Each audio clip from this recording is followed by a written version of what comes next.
Okay, so this video is for those of you that have chosen to do traffic congestion as your project.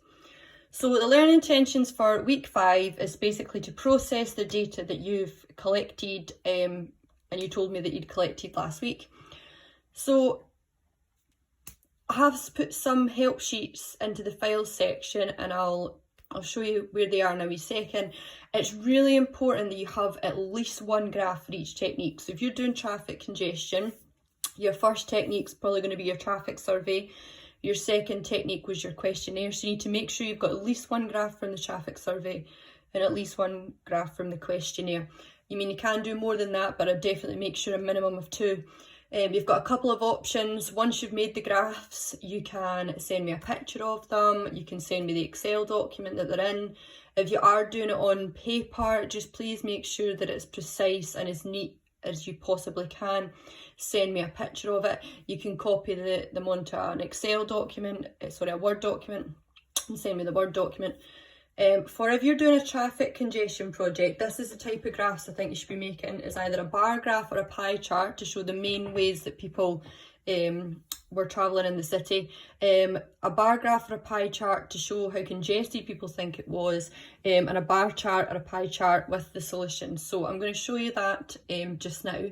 So I've got an Excel document here, which is the questionnaire data from Edinburgh City Centre, and I've also got one here from the traffic survey that was taking place.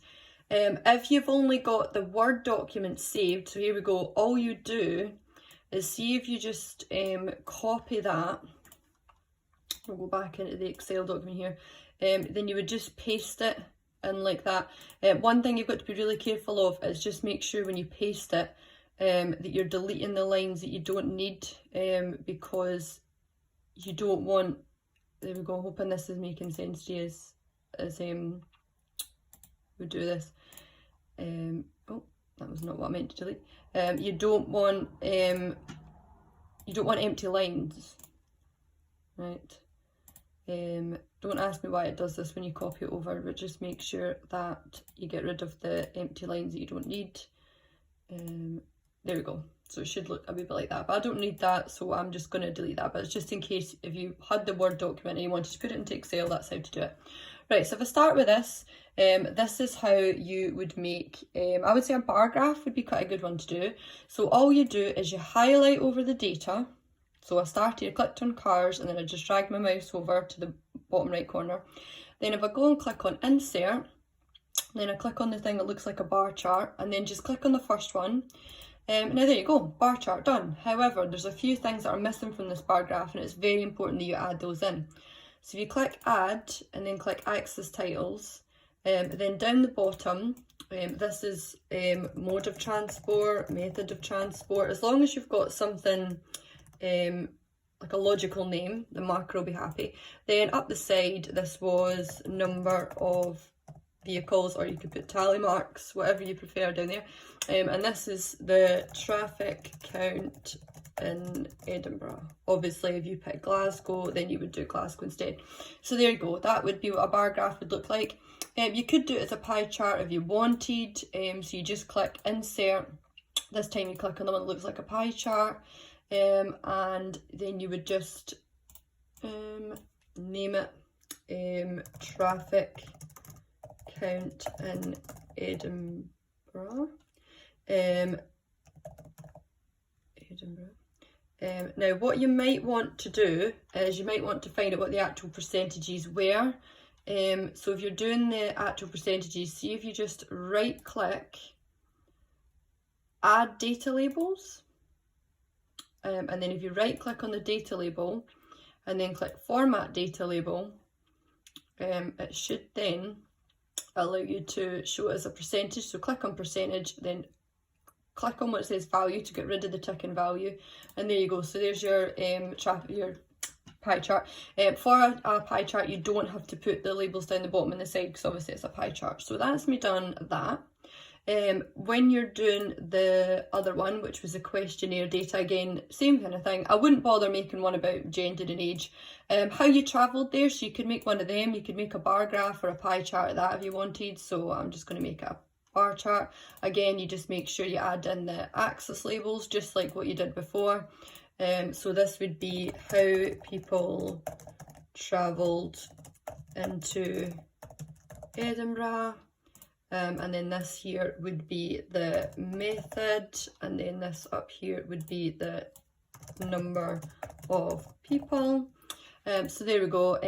What do you think of congestion? So I would highlight over where it says not congested and then keep going till you get to the bottom right, which is 3 in this case. I think a pie chart would be quite good for this, so I would just choose a pie chart. The chart title here is What Do People Think of Congestion in Edinburgh? And again, if you want to add in the percentages, you click on the pie chart, right click, add data labels, and then you right click on the data label, format data label, click on percentage, get rid of value, and there you go. Just to let you know, please, if you are going to add in the percentages, that's fine, but then later on I'm going to need to delete them. So if you could possibly, if you are making a pie chart, make sure that you send me the original Excel document so that I can then delete them at a later stage. Really important you do that. The other one I would do is what do you think the best solution? So we could just make another bar graph. So I wouldn't select the question, I would just select multi-story, away down to people that weren't sure, insert bar chart, there we go again. We just need to add in the labels, axis titles. So down the bottom here is going to be solutions, and then here is going to be the solutions to traffic congestion Edinburgh, and then up here is going to be number of people. So there we go. So we've got our graphs there. I mean, that way we've ended up with 4 different graphs, which is good. So if we go back into the assignment for this week, just make sure that each graph has got a name. So if I go back into the traffic survey first, I'm just going to keep one of these, so I'm just going to delete that one for now. So, because you only need to do one version of each graph, you don't need to do 2. So this one's going to be figure 1, because this is showing the results of my traffic survey.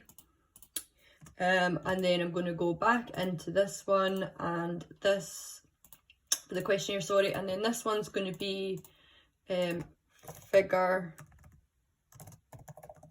2. This is going to be, you can call it graph. You don't have to call it figure, you can call it graph 1, graph 2, graph 3. As long as it's got a sensible name, it's really important you name it, and that's going to become clear next week why it's really important you name it. So there we go, I've ended up with 4 graphs, they're all labelled. So if I just go back into the assignment, so very important, I mean, I'm just going to clarify this while I'm filming, is see when you are doing a bar graph, for whatever reason some people do this, do not do this. So there's an option where you can add in the data labels at the top. Do not do that. Very important you don't do that, because otherwise the markers, the markers can be like, what have they done that for? Because they're not reading the graph themselves because they put the numbers there. So don't do that. So that's what that message was.